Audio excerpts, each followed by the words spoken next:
नमस्कार दोस्तों। आज के इस सेशन में हम बात करने वाले हैं टेक्स्ट एनालिसिस के बारे में। टेक्स्ट एनालिसिस का आज के सिनेरियो में सबसे ज़्यादा उपयोग होता है, क्योंकि आप देखेंगे कि ईमेल्स हुए या टेक्स्ट हुए, रिव्यूज़ हुए, तो उनका एनालिसिस करने के लिए हम लोग टेक्स्ट एनालिटिक्स आना बहुत ज़रूरी है हम लोगों को, और उस बारे में आज अब डिस्कस करने वाले हैं। तो पहले हम समझेंगे टेक्स्ट एनालिटिक्स होता क्या है। ठीक है,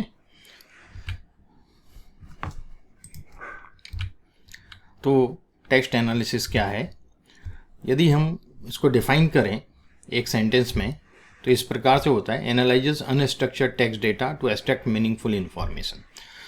टेक्स्ट जो होते हैं अनस्ट्रक्चर्ड डेटा है, कोई रो कॉलम के हिसाब से तो रहता नहीं है, जैसे हमें स्ट्रक्चर्ड डेटा हम लोग देखते हैं कि जो स्प्रेडशीट में रहता है उस तरीके से नहीं रहता है। ये अनस्ट्रक्चर्ड टेक्स्ट डेटा होता है और इससे हमें मीनिंगफुल इन्फॉर्मेशन निकालना है।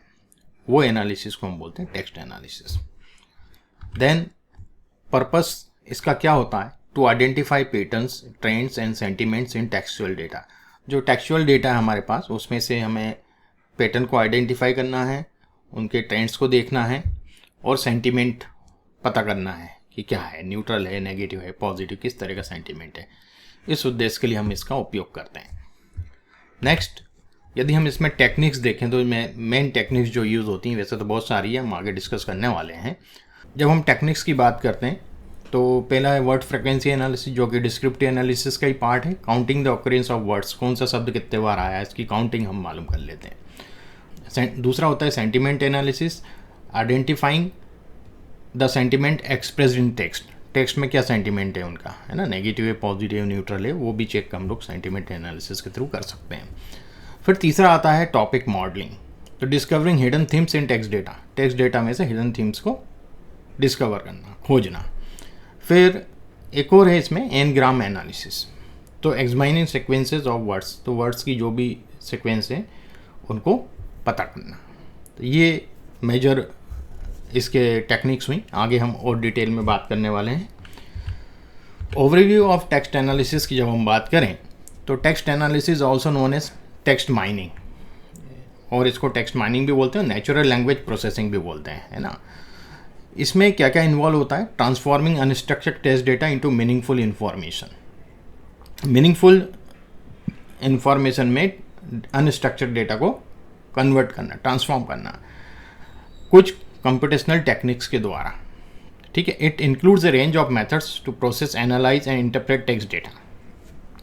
इसमें बहुत से मेथड का उपयोग किया जाता है और प्रोसेस करने के लिए, एनालाइज करने के लिए और टेक्स्ट डेटा को इंटरप्रेट करने के लिए, जिससे कि हम इंसाइट्स एक्सट्रैक्ट कर सकते हैं, है ना। एंड आइडेंटिफिकेशन ऑफ पैटर्न्स पता कर सकते हैं, और प्रेडिक्शन एंड ट्रेंड्स भी हम लोग उसके अंदर पता लगा सकते हैं और प्रेडिक्शन कर सकते हैं उन ट्रेंड्स के थ्रू। तो text analysis encompasses various task such as sentiment analysis, topic modelling, named entity recognition, text classification and more. बहुत सारे हैं, अभी अपन उन सब पे थोड़ा सा चर्चा करेंगे थोड़ा सा डिटेल में, वन बाय वन। तो देखिएगा कि significance of text analysis in current data driven world. आज की दुनिया में इसका क्या महत्व है टेक्स्ट एनालिसिस का?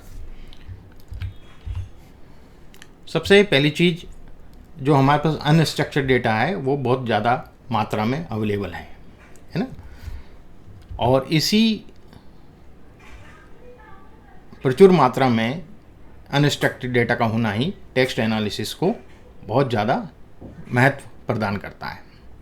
जैसे कि आज के हम डिजिटल युग में देखें, जो एक महत्वपूर्ण पार्ट डेटा का जो जनरेट होता है वो अनस्ट्रक्चर्ड होता है ना, और वो टेक्स्ट के फॉर्म में होता है, या तो ईमेल्स होते हैं, सोशल मीडिया पोस्ट होते हैं, न्यूज़ आर्टिकल्स होते हैं, कस्टमर रिव्यूज़ होते हैं, ये सब चीज़ें होती हैं। तो काफ़ी ज़्यादा मात्रा में, प्रचुर मात्रा में ये टेक्स्ट के फॉर्म में जनरेट हो रहा है। जो टेक्स्ट एनालिसिस है वो ऑर्गेनाइजेशंस को इस विशाल डेटा को समझने में मदद करता है, और यदि हम इसको हमारे ट्रेडिशनल तरीके से समझने की कोशिश करें तो ये बहुत ही मुश्किल होगा, है ना, बड़ा चैलेंजिंग जॉब हो जाता है। क्योंकि आजकल जो रिव्यूज़ होते हैं एक दो नहीं, लाखों में रिव्यूज़ होते हैं। अब एक एक रिव्यू को आप पढ़ के उसको समझने की कोशिश करेंगे तो बहुत टाइम लगेगा। और टेक्स्ट एनालिसिस की जो टेक्निक है, इसके द्वारा आप इसको बहुत आसानी से इससे सेंस निकाल सकते हैं, है ना। नेक्स्ट देखते हैं हम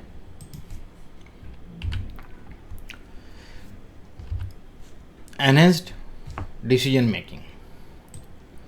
तो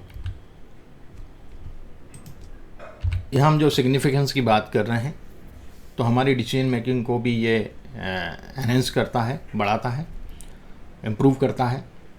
bye transforming text data into actionable insights, organisation can make informed decision. तो इस टेक्स्ट डेटा को एक्शनेबल इंसाइट्स में कन्वर्ट करके उपयोग करने को ऑर्गेनाइजेशंस डिसीजन मेकिंग बहुत अच्छे से कर सकती है। और यदि हम इसका एक एग्जांपल देखें, understanding customer sentiment from social media post और reviews can guide product development, marketing strategy and customer service improvements.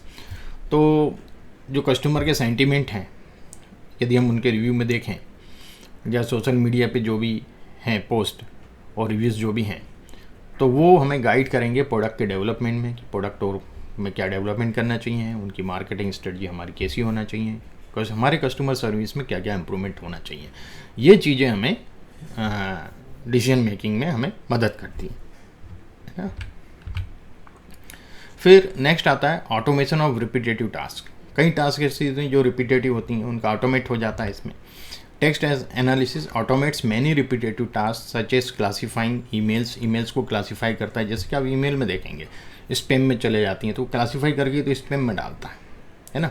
Tagging documents, तो इस प्रकार से, एंड समराइजिंग कंटेंट। क्या होता है कि कई बार ईमेल्स आ रही है, अब वो किस को भेजना है इंटरनल डिपार्टमेंट में, मेल आईडी एक ही है, वहाँ मेल आई, अब उसके कंटेंट को देख के वो किस डिपार्टमेंट से रिलेटेड है, वहाँ वो मेल सेंड हो जाएगी। तो ये भी एक आजकल उपयोग होता है। This is not only saves time but also reduces human error leading to more efficient accurate work flows, है ना। तो समय भी बचाती है और हमारे जो मनुष्य से गलतियाँ होती हैं वो भी कम हो जाती हैं, और एक एक्यूरेट और इफ़िशिएंट वर्क फ्लो को लीड करती हैं ये, ठीक है, अंजाम देती हैं। अब इम्प्रूव कस्टमर एक्सपीरियंस। सो यहाँ हम देखें तो organisation can leverage text analysis to better understand customer needs and preferences. Text analysis के द्वारा इसका उपयोग करके वो कस्टमर की आवश्यकताएं, उनकी जो भी प्राथमिकताएं, उनको जान सकती है, एंड वो आगे से अपने प्रोडक्ट में, सर्विस में, कम्युनिकेशन स्ट्रेटजीज में इन्वॉल्व कर सकती है ना। अब इसमें this personalise approach enhance customer satisfaction and loyalty. इससे क्या होता है कि कस्टमर सेटिस्फेक्शन बढ़ता है, उनकी लॉयल्टी भी बढ़ती है ऑर्गेनाइजेशन की तरफ, है ना।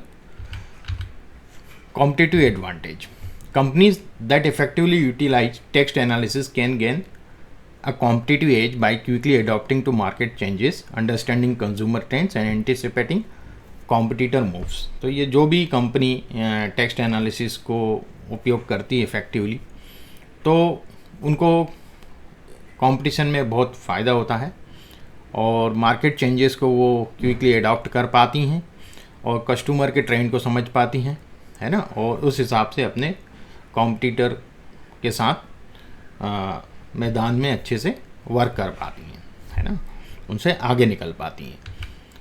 This agility allows them to stay ahead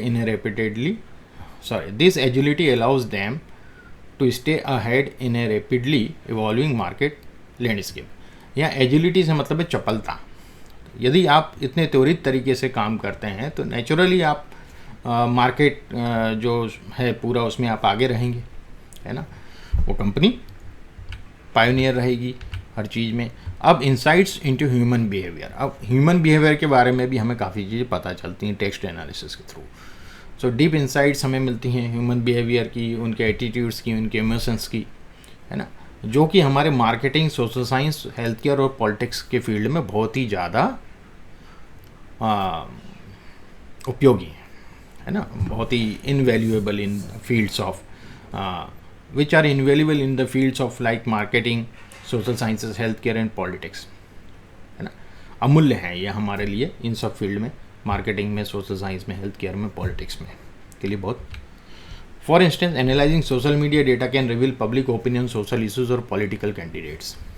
तो यदि हम सोशल मीडिया पोस्ट को और उसके जो भी उसके अंदर लोगों के क्रिटिक्स हैं, इन सबको एनालाइज करें, तो हम पब्लिक के ओपिनियन को रिवील कर सकते हैं, है ना, कि सोशल इश्यूज़ पे उनके क्या विचार हैं, है ना। और पॉलिटिकल कैंडिडेट्स जो भी आजकल आप देखेंगे कि चुनाव वगैरह लड़े जाते हैं, उसमें भी सेंटिमेंट एनालिसिस का बहुत उपयोग किया जाता है ना। अब टाइप्स ऑफ टेक्स्ट एनालिसिस क्या क्या होता है। अभी तो हमने सिग्निफिकेंस समझा कि कहाँ कहाँ इसका क्या क्या महत्व है।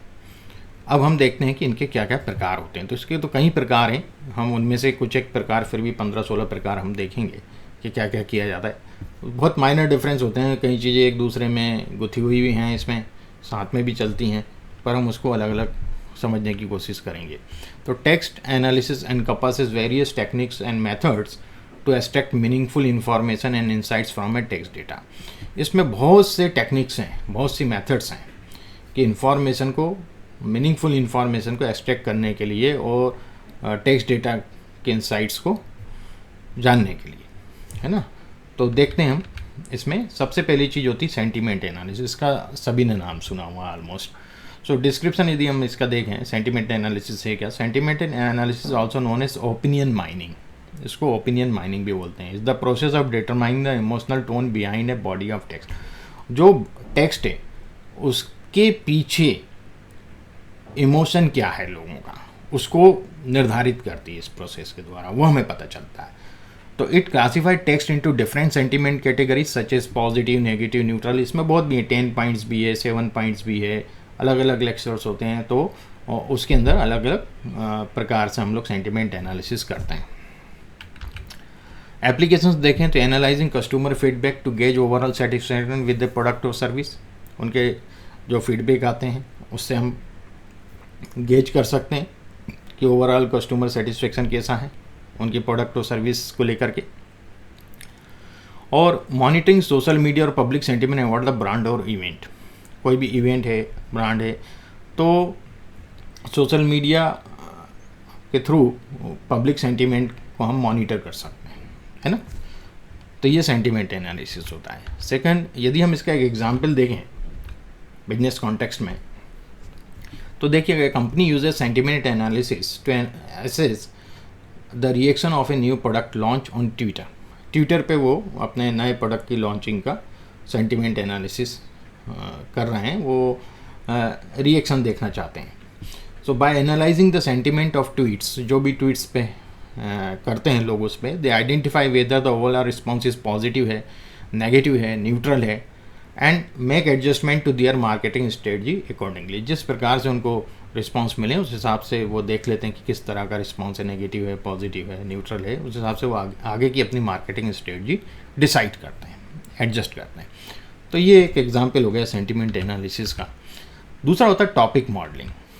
तो topic modelling is an unsupervise learning technique है दैट आइडेंटिफाइज अंडरलाइंग थीम्स और topics in a collection of document, है ना। It is useful for discovering the hidden thematic structure in large data sets of text. यदि बहुत सारा data set है हमारे पास और वो पूरा क्वालिटेटिव है, पूरा टेक्स्ट फॉर्म में है, तो उसमें से हम एक थीम निकाल सकते हैं, थीम को आइडेंटिफाई कर सकते हैं, ठीक है ना। इसको यदि हम और एलोबरेटली समझें तो अंडरस्टैंडिंग की themes in A set of customer reviews और सर्वे रिस्पॉन्सेज में की थीम्स क्या हैं, है ना। कस्टमर रिव्यूज़ में, set of customer reviews and survey response में की थीम्स क्या हैं, उनको हम समझ सकते हैं। Analysing large collection of news articles to identify emerging trend. जितने भी आर्टिकल्स हैं उनको एनालाइज करके, है ना, हम इमर्जिंग ट्रेंड का पता लगा सकते हैं कि क्या चीज़ ट्रेंड में है ना। ये टॉपिक मॉडलिंग होता है। इसका यदि हम एग्जांपल देखें तो an e commerce platform analyses customer reviews to detect recurring complaints about product quality or delivery times, enabling them to address this issue proactively। तो यदि वो एनालाइज करते हैं और उनको ये मिलता है कि कंप्लेंट बार बार आ रही हैं प्रोडक्ट क्वालिटी और डिलीवरी टाइम्स को लेके, तो वो इसको प्रोएक्टिवली एड्रेस कर सकते हैं और इसको ठीक कर सकते हैं। दूसरा, यदि हम देखें इसके अंदर, news agency uses topic modelling to categorise articles into different themes, है ना, politics, sports, technology, to improve content organization and searchability on their website।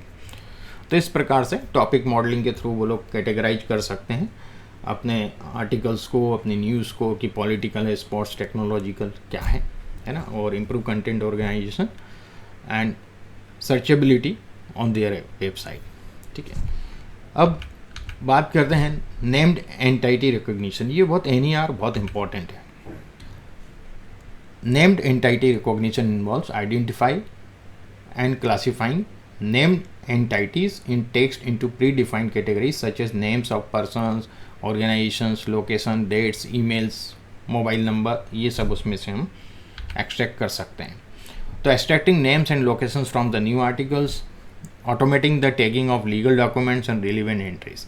तो ये सब चीज़ें हम लोग टैगिंग कर सकते हैं लीगल डॉक्यूमेंट में विथ रिलीवेंट एंटिटीज़। जो भी रिलीवेंट एंटिटीज़ हों उनको हम टैग कर सकते हैं। ठीक है, अब एग्जाम्पल देखें हम इसका। Financial institution use NER to identify mentions of companies and executives in news article to monitor market trends and potential investment opportunities. तो कोई फाइनेंशियल इंस्टीट्यूशन NER का यूज़ करके आइडेंटिफाई कर पाता है कंपनी के एग्जीक्यूटिव को, कौन कौन mention the companies and executives in news articles में, किन किन कंपनियों के नाम आ रहे हैं, कौन कौन एग्जीक्यूटिव्स के नाम आ रहे हैं, टू मॉनिटर मार्केट ट्रेंड्स को मॉनिटर करने के लिए, है ना। एंड पोटेंशियल इन्वेस्टमेंट अपॉर्चुनिटीज़, क्या क्या इन्वेस्टमेंट अपॉर्चुनिटीज़ हैं उसको, पोटेंशियल को पता कर सकते हैं। ठीक है, text classification. Text classification is the process of assigning predefined categories to text based on its content. हमने पहले ही कैटेगरी डिफाइन कर लेते हैं, है ना, और हम उसके अंदर उस कंटेंट को अलग अलग कैटेगरी के अंदर उसको असाइन कर सकते हैं। It involve supervise learning techniques to train models on label data set. तो लेबल डेटा सेट्स के हिसाब से हम इसको ट्रेन करते हैं, जैसे कि चैटबॉट वगैरह जो बनते हैं वो टेक्स्ट क्लासिफिकेशन उसका एक पार्ट है। कैटेगराइजिंग ईमेल्स इनटू स्पैम और नॉन स्पैम का जो मैंने बताया था, टेक्स्ट क्लासिफिकेशन, और टेक्स्ट की क्लासिफिकेशन द्वारा हम पता कर सकते हैं कि ये स्पैम है या नॉन स्पैम है। Classifying customer support tickets into different issue categories, billing, technical support etcetera. यदि हम इसका एग्जाम्पल देखें, a customer service centre uses text classification to automatically route incoming emails to appropriate department. तो वो text classification के द्वारा वो जो मेल आया किस डिपार्टमेंट को फॉरवर्ड करना है वो कर सकते हैं, रूट बना सकते हैं उसका ऑटोमेटिक। बिलिंग, टेक्निकल सपोर्ट, वो मेल के अंदर किस तरह का टेक्स्ट है उस क्लासिफिकेशन के हिसाब से वहाँ उसको फॉरवर्ड कर सकते हैं। Enhancing response times and efficiency, जिनसे उनके रिस्पॉन्स टाइम और एफिशिएंसी बढ़ जाएंगे।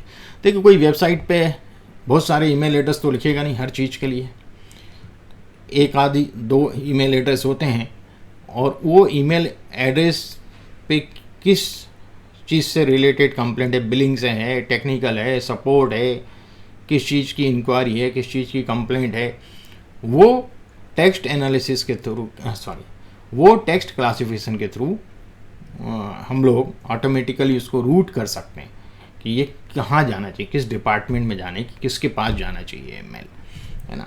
तो यहाँ भी इसका उपयोग होता है। सब ऑटोमाइजेशन होता जा रहा है धीरे धीरे। अब ऐसा नहीं है कि कोई आदमी एक पढ़ेगा फिर वो मेल उस डिपार्टमेंट को फॉरवर्ड करेगा उस व्यक्ति को, ये सब ऑटोमेट हो गया। ठीक है, अब टेक्स्ट क्लस्टरिंग। क्लस्टरिंग का मतलब होता है सेगमेंट करना, है ना। तो text clustering groups similar documents together based on their content. It is unsupervise learning technique that helps in discovering inherent groupings in a data without pre labelled categories. आपके पास अभी प्री लेबल्ड नहीं है categories, है ना, आपने कोई label नहीं बनाया कि फाइनेंस और ये, तो वो उनके अंदर जो कंटेंट में सिमिलरिटी होगी उस हिसाब से उसकी ग्रुपिंग कर देंगे, है ना, बिना प्री लेबल्ड के कि भाई ये इस तरह का, ये उसके फिर ABCD जो भी आपको उसको ग्रुपिंग के नाम देना हो बाद में, तो वो आपको नाम मिल जाते हैं, लेबल मिल जाते हैं, फिर आप उन लेबल का फ्यूचर में उपयोग कर सकते हो। तो क्लस्टरिंग का यही होता है कि वो टारगेट वेरिएबल को क्रिएट करती है। ठीक है, applications. Organising large collection of documents in topics और थीम्स। भाई बहुत सारे डॉक्यूमेंट्स आए, पहले तो पोस्ट कार्ड वगैरह ये सब आया करते थे, वो तो सब मैनुअली करना पड़ता है। ईमेल है और भी डॉक्यूमेंट, तो वो डॉक्यूमेंटेशन को ऑर्गेनाइज करना बहुत बड़े कलेक्शन को, है ना, टॉपिक्स में और थीम्स में। Identify similar customer feedback to consolidate repeated issues. तो यदि एक जैसे कस्टमर के फीडबैक आ रहे हैं तो जो भी इशू है उसको हम रिपीटेड जो भी इशू आ रहा है उसको हम ठीक कर पाएँ। ठीक है, तो इस तरह से चीज़ों का उपयोग होता है। फिर आता है टेक्स्ट समराइजेशन। ये क्या करता है कि involves creating a concise summary of a larger text while preserving it's main points and meaning. आपके पास मान लीजिए बहुत बड़ा डॉक्यूमेंट है और आपको उसमें से खाली समरी चाहिए, है ना, एसेंस चाहिए उसका क्या है, तो टेक्स्ट समराइजेशन का हम टेक्निक का यूज़ करके ये कर सकते हैं। There are two main type, extractive selecting key sentences and abstractive. Abstractive और एब्स्ट्रैक्टिव दो होते हैं। जनरेटिंग न्यू सेंटेंस, तो ये दो प्रकार से, सिलेक्टिंग की सेंटेंसेस को सिलेक्ट करें या जनरेट करें नए सेंटेंस। ठीक है, तो ये जब हम डिटेल में प्रैक्टिकल देखेंगे तो इन सब चीज़ों को करने की कोशिश करेंगे। अब एप्लीकेशंस की बात करें तो समराइजिंग लॉन्ग आर्टिकल्स, रिपोर्ट्स और books to provide quick insights, है ना। यदि आपके पास मान लीजिए मैं एक्सपर्ट हूँ, मेरे पास पीएचडी की थीसिस आती है और मुझे उसमें यस या नो बोलना है कि हाँ मैं आऊँगा या नहीं आऊँगा वाइवा के लिए, तो जनरली तो वो लोग समरी बेचते ही हैं। यदि मेरे पास कहीं मान लीजिए कोई आर्टिकल है और उस आर्टिकल या रिपोर्ट है और रिपोर्ट को मुझे पूरा नहीं पढ़ना, खाली समराइजेशन ही मुझे चाहिए, तो मैं इस टेक्निक का उपयोग करके वो क्विक इंसाइट्स उसकी देख सकता हूँ, है ना। समय की कमी है तो मुझे पूरा डिटेल में नहीं जाना चाहता हूँ। तो creating brief summaries of legal documents और रिसर्च पेपर्स की ये बहुत ज़्यादा उपयोग होता है ना। लीगल डॉक्यूमेंट्स बहुत बड़े बड़े होते हैं तो उसकी ब्रीफ समरी ये बना देता है। और रिसर्च पेपर भी जो होते हैं 5 पेज 4 पेज का रिसर्च पेपर है, 10 पेज का रिसर्च पेपर है, तो उसकी एक एब्स्ट्रैक्ट करके हमें दे देता है। तो टेक्स्ट समराइजेशन ये हो गया। पहले ये सब काम मैनुअली होता था, अब ये काम सब ये टेक्निक्स हैं, इसके थ्रू हम लोग यूज़ कर लेते हैं टेक्स्ट एनालिसिस की। अब बात करते हैं कीवर्ड एक्सट्रैक्शन की। Keyword extraction identifies the most relevant words और phrases within a text, है ना, providing a quick understanding of the content. ये भी क्या करता है, कीवर्ड जो है मेन हमें चाहिए वो एक्सट्रैक्ट करता, आइडेंटिफाई करता है, मोस्ट रिलेवेंट वर्ड्स और phrases within a text में से निकाल लेता है, providing a quick understanding of the content, जिससे हमें कंटेंट की अंडरस्टैंडिंग बहुत जल्दी मिल जाती है ना। तो कीवर्ड एक्सट्रैक्शन आगे चल के काम आने वाला है हैंड रिटन कॉपीज़ को चेक करने के लिए, है ना, क्योंकि कोई भी क्वेश्चन आपसे पूछा जाएगा उसके आंसर में कुछ पर्टिकुलर कीवर्ड्स होने चाहिए, तो वो कीवर्ड्स वहाँ से निकाल के उनको काउंट करेगा कितने कीवर्ड्स हैं। मान लीजिए किसी आंसर में 10 कीवर्ड चाहिए, आपने 5 लिखे हैं, तो उस हिसाब से आपको वेटेज दे देगा, है ना। तो इस प्रकार से और भी चीज़ें हैं उसमें होती हैं इन्वॉल्व। इसके इवैल्यूएशन अलग प्रकार से होता है। जब ये हम AI कॉपी जब चेक करते हैं, अभी इस पर काम चल रहा है काफ़ी जगह, हैंड रिटन कॉपीज़ को जब AI चेक करेगा तो उसका इवैल्यूएशन का पूरा मेथड, पूरा प्रोसेस डिफरेंट होगा जो ह्यूमन इंटेलिजेंस करता है उससे। ठीक है, आगे हम देखें applications. Enhancing search engine optimisation को एनहेंस करने में, क्योंकि कीवर्ड आपको मिल गए तो सर्च इंजन ऑप्टिमाइजेशन कर सकते हो। Identify keys terms from website content, automatically generating text और मेटा डेटा फॉर डॉक्यूमेंट्स, है ना। तो टेक्स्ट बना सकते हैं, जनरेट कर सकते हैं, मेटा डेटा फॉर डॉक्यूमेंट्स के लिए हम लोग कर सकते हैं। क्या मेटा डेटा। अब नेक्स्ट आता है पार्ट ऑफ स्पीच टैगिंग। इसमें क्या है, part of speech tagging assigns grammatical categories, है ना, नाउन, वर्ब, एडजेक्टिव, इन सबको करता है ना, in each word in the text. It helps in understanding the syntactic structure of the sentence. ठीक है, application improving machine translation and speech recognition system and assigning grammatical error correction tools. ठीक है, 2 जगह इसका एप्लीकेशन है। एक तो जो ट्रांसलेशन करता है मशीन और स्पीच रिकॉग्निशन सिस्टम को इम्प्रूव करता है, और असाइनिंग इन ग्रामेटिकल एरर करेक्शन टूल्स। आपने देखो ग्रामरली और ये सब जो आता है आजकल वर्ड में, सब में इंटीग्रेटेड है ना, part of speech tagging. Dependency parsing. Dependency parsing analyzes the grammatical structure of a sentence to establish relationship between head words and words which modify those heads, है ना। तो ये भी पार्ट्स ऑफ स्पीच जैसा ही है, ये एनालाइज करता है ग्रामेटिकल स्ट्रक्चर को सेंटेंस के, और रिलेशनशिप देखता है कि हेड वर्ड जो हैं और अदर वर्ड्स हैं वो उनको कैसे मॉडिफाई करें हेड वर्ड्स को। तो तो extracting subject verb object relationship for information retrieval, enhancing question answering systems for understanding sentence structure. ठीक है, नेक्स्ट हम देखते हैं language modelling. Language modelling predicts the next word in A sequence. जैसे कि आप मेल जब लिखते हैं तो आगे के कुछ वर्ड्स ये आपको सजेस्ट करता है ना। Enabling the creation of coherent and contextually relevant text, it forms the basis of many natural language processing application में इसका उपयोग होता है। तो गूगल तो ये काफ़ी समय से कर रहा है। Applications auto complete suggestions in text editor to search engines, है ना। जैसे अपन सर्च भी करते हैं तो आपने 2 शब्द टाइप किया तो आगे के वो बता देता है क्या ये सर्च कर रहा है। Generating human like responses in chatbot and conversational AI, है ना। कन्वर्सेशनल जो एआई है उसमें ह्यूमन लाइक रिस्पॉन्सेस ये प्रोवाइड करवाता है। मशीन ट्रांसलेशन की हम बात करें तो machine translation automatically translate text from one language to another using various NLP models and technique. जैसे आप चैट जीपीटी में देखें तो आप बोलें कि इसको हिंदी में ट्रांसलेट कर दो, कर देता है। आप गूगल पे भी है, आप वहाँ पे लिख दें कि ट्रांसलेट हिंदी, ट्रांसलेशन के जो उनके हैं ब्राउज़र वहाँ आप लिख दें, वो ट्रांसलेट कर देता है जिस भी लैंग्वेज में आपको चाहिए। तो ये सब NLP नेचुरल लैंग्वेज प्रोसेसिंग की मॉडलिंग है।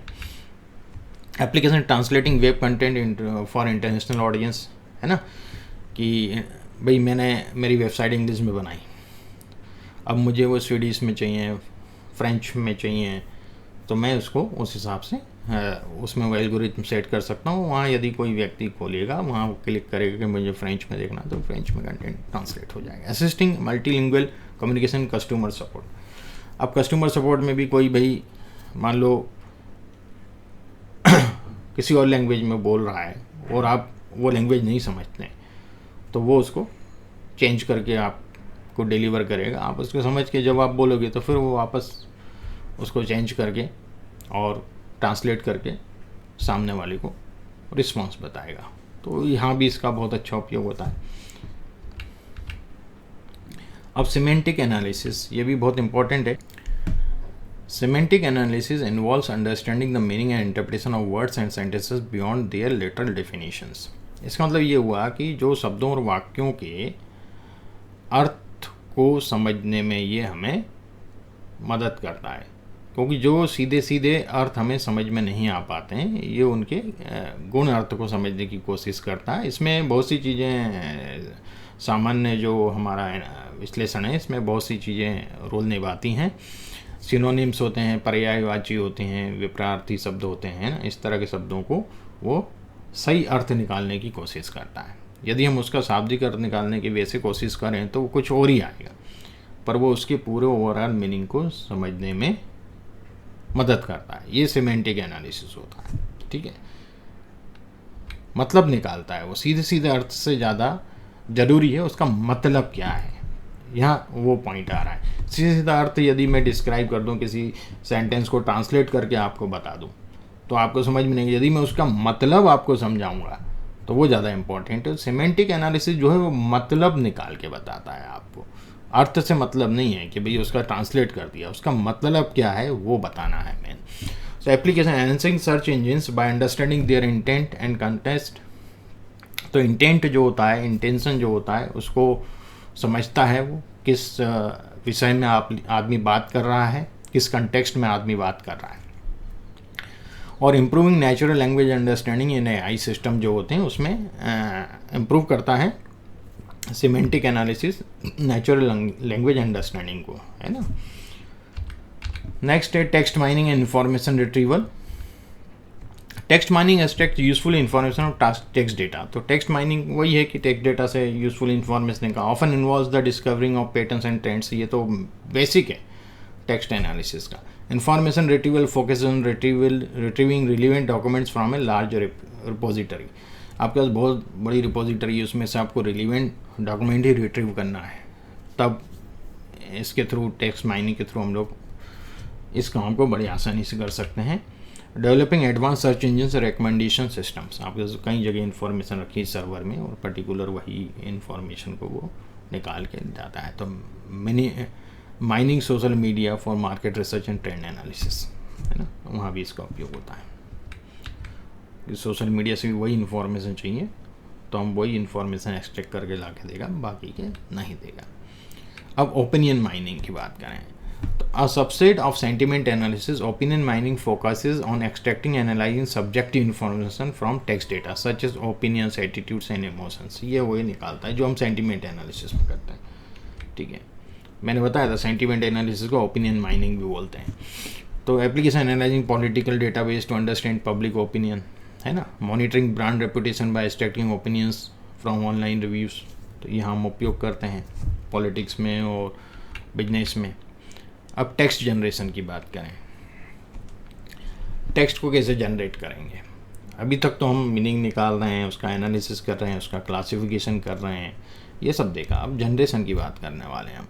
तो text generation uses model to generate coherent and contextually appropriate text. भाई आज से 7-8 साल पहले तक, 7-8 साल भी नहीं, आज से 5-6 साल पहले तक जो भी चैटबॉट बनते थे वो सब कंटेक्चुअल होते थे, है ना. मैंने काफ़ी काम किया चैटबॉट पे. कंटेक्चुअल मतलब वो हाफ एआई होते थे. जो हम टेक्स्ट लिखते हैं उसको तो वो उसमें से इंटेंट और एंटाइटी रिकवर कर लेते थे क्लासीफाई करके, और उसका रिस्पॉन्स वो जनरेट नहीं कर पाते थे खुद.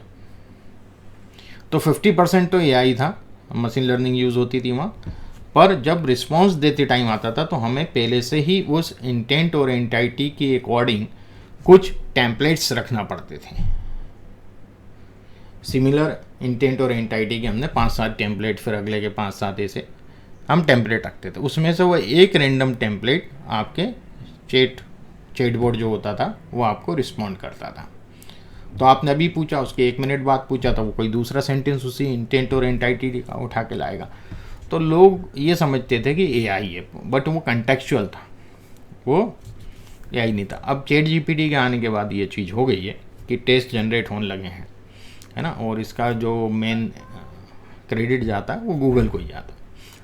तो text generation uses models to generate coherent and contextually appropriate text. Techniques include recurrent neural network जो होता है वो यूज़, RNN यूज़ में होता है, LSTM यूज़ होता है, long short term machine learning जो होती है वो इसमें आती है, modelling, and transformer models like GPT, है ना.